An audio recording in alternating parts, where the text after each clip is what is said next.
there's less than 13 hours to go until Donald Trump's deadline for Iran to agree to a deal to reopen the Strait of Hormuz expires. The US president is threatening to devastate Iran's civilian infrastructure, including power plants and bridges.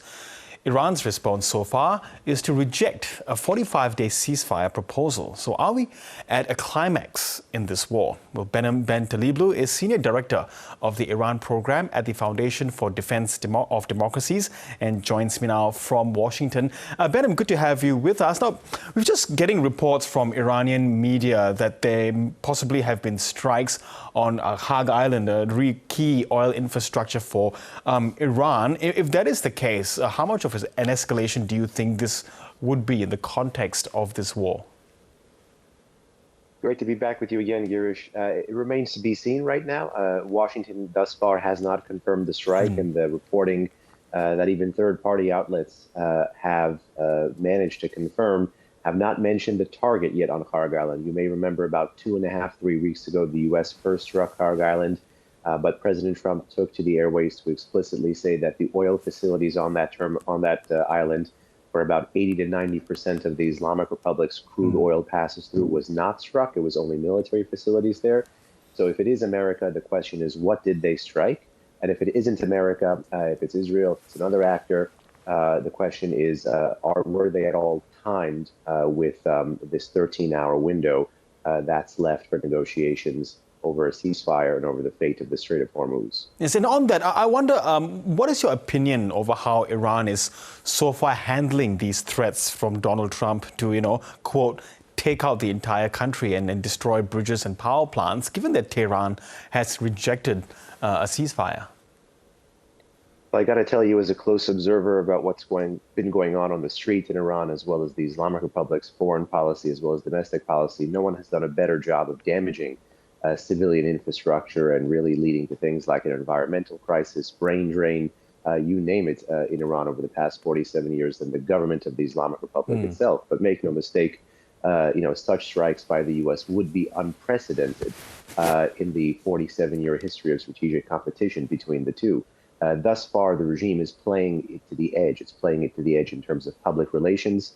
You even have the parliament chief, Ghalibaf, tweeting almost in the style and vernacular, hard-hitting of President Trump himself, using bombast and all this other kind of braggadocio. You have, in terms of foreign policy and security strategy, the regime trying to drag out a conflict that was political and security-related into a conflict that is now being determined more by energy markets and economic thresholds. So suffice to say, the Islamic Republic is not backing down. It's playing to the edge, and it's trying to make time a weapon on its side in this now 6-week conflict.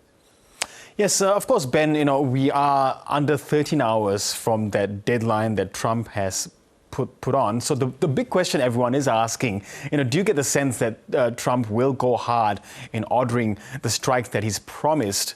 But also overall, there's also the other deadline to end the war in roughly 2 weeks from now. Well, the second deadline that you mentioned is something that the president had been floating as being a matter of closing the war in weeks rather than months. That's something he's promised the American public. The real question there is, what's the pathway to victory? And really, is there a victory to be had here? And here I'm specifically getting at the differences between a military victory, which is achievable, which is doable, versus a political victory, which is how do you turn the battlefield into a success for you politically, and how do you nest that victory into a larger political strategy once the shooting stops? That really right now has more questions than answers to it. But as to your first question, this is also where the U.S. is trying to weaponize risk and play to the edge to try to get the Islamic Republic to concede, to try to get the Islamic Republic at least to perhaps say something privately that it won't say publicly. But right now it is absolutely, as you mentioned, a game of chicken because both sides are not backing down. The U.S. has its 15-point proposal. The Islamic Republic has countered with a 10-point proposal. And we are thus far waiting to see what the intermediaries say about the next exchange diplomatically between these two countries. And if neither side concedes in this game of chicken, and if there is, a marked escalation in U.S. and Israeli strikes tomorrow, does Iran, have the capacity to launch, what it says as a significant response? Well, as you saw, even with the Iranian attacks on the Saudi petrochemical facility just about 24 hours ago, the regime still does have the capability to bleed regional partners of major energy export capacity, as well as do further damage to the global economy. At the moment, of course, the Islamic Republic has been saying that it's been climbing the escalation ladder, trying to achieve parity against U.S. and Israeli strikes, but it's got a fundamentally different target set thus far than the Americans and the Israelis have been considering. So if that deadline is passed, it'll only prove one thing, which is that in the Middle East, things can always get worse, not better. And do you get the sense from where you are in D.C. that, this conflict, this war, is sort of reaching some sort of a climax? I mean, it's hard to say. There's certainly been tensions even within the Republican camp.